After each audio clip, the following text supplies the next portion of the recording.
नमस्कार मित्रों, मैं हूं श्रीनिवास आचार्य। मेरे इस सत्र में आप सभी का स्वागत है।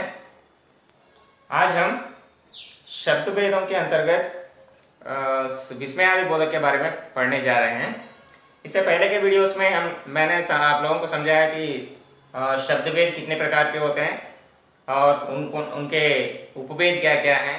जैसे शब्द भेद के मुख्य रूप से दो प्रकार माने जाते हैं, विकार्य और अविकार्य शब्द। अविकार्य शब्दों को हम अव्यय भी कहते हैं। अव्यय माने जो लिंग, वचन, कारक और पुरुष के कारण अपने रूप नहीं बदलते हैं, ऐसे शब्दों को अव्यय शब्द कहते हैं या अविकार्य शब्द कहते हैं। तो यहाँ आज हम विस्मयादि बोधक अव्यय के बारे में पढ़ने जा रहे हैं। पहले हमें यह जान लेना चाहिए कि विस्मयादि बोधक किसे कहते हैं। इसके नाम में ही है विस्मय आदि का बोध कराने वाला।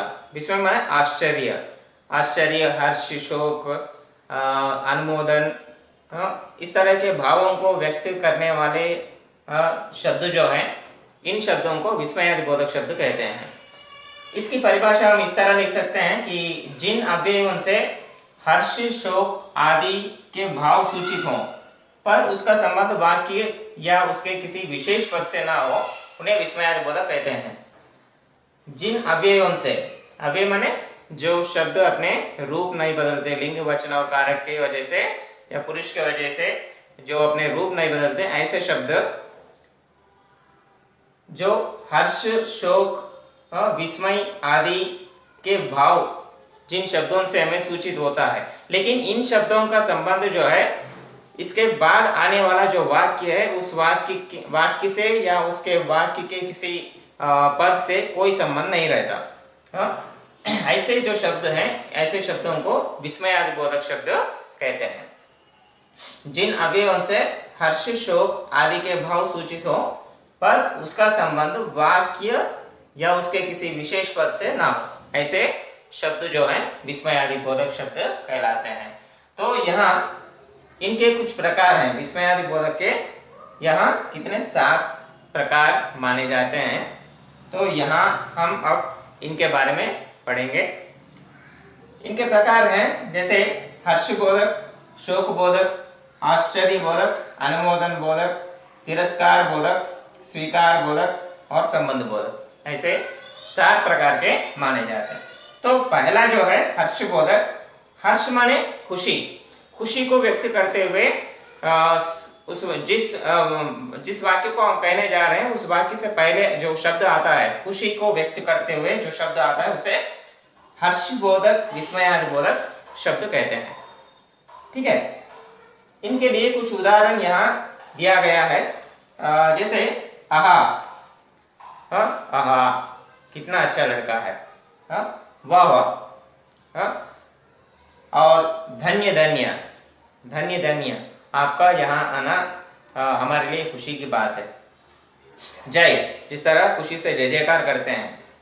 शाबाश, या किसी लड़के की उत्तीर्णता होने पर शाबाश, शाबाशी बात देते हुए खुशी से जो वाक्य कहते हैं, उससे पहले ऐसे शब्दों का प्रयोग किया जाता है। ठीक है, अब दूसरा है शोक बोधक। यहाँ शोक को व्यक्त करने के लिए इन शब्दों का प्रयोग किया जाता है। जैसे यह क्या हो गया,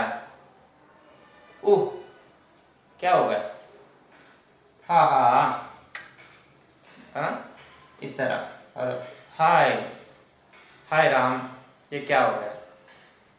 त्राही, त्राही, त्राही क्या अर्थ होता है, हेल्प, सहायता मानते हुए इन शब्दों का प्रयोग करते हैं या उपयोग करते हैं। और आश्चर्य बोधक, तीसरा जो है आश्चर्य को व्यक्त करने के लिए जिन शब्दों का उपयोग यहाँ किया जाता है, जैसे वाह कितना बड़ा घर है, वाह कितना अच्छा लड़का है,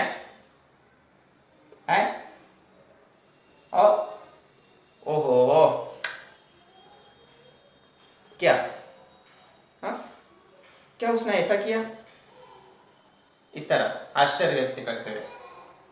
और अनुमोदन, अनुमोदन किसी के कहने पर उनकी बात से अगर हम सहमत होते हैं, अग्री होते हैं, ऐसे संदर्भों में इनका प्रयोग किया जाता है सर। जैसे ठीक, तुम्हारी बात ठीक है, वाह, हाँ, तुम्हारी बात ठीक है, तुमने सही कहा, शाबाश, तुमने सही कहा। इसका मतलब है उनकी बात से हम भी सहमत हैं। हाँ हाँ, सही है, तुमने सही कहा, अच्छा, हाँ, सही बात है।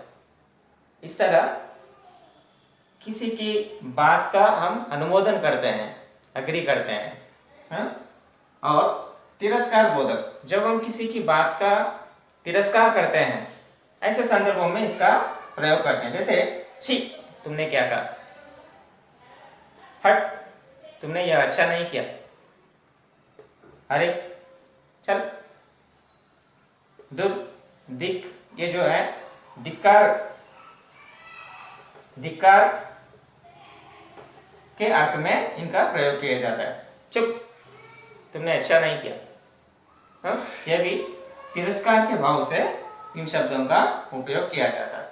और स्वीकार बोधक, किसी की बात को स्वीकार करना, सहमत होना, ऐसे संदर्भ में मान लीजिए जब हमें किसी अधिकारी से फोन आता है, तो फोन से अधिकारी से बात करते हुए हम उनकी बात को स्वीकार करते हुए हम कहते हैं, हाँ सर, हाँ जी, हाँ सर, हाँ, अच्छा सर, ठीक है सर, बहुत अच्छा सर, जी सर। इस तरह किसी बात को स्वीकार करते हुए कहते हैं।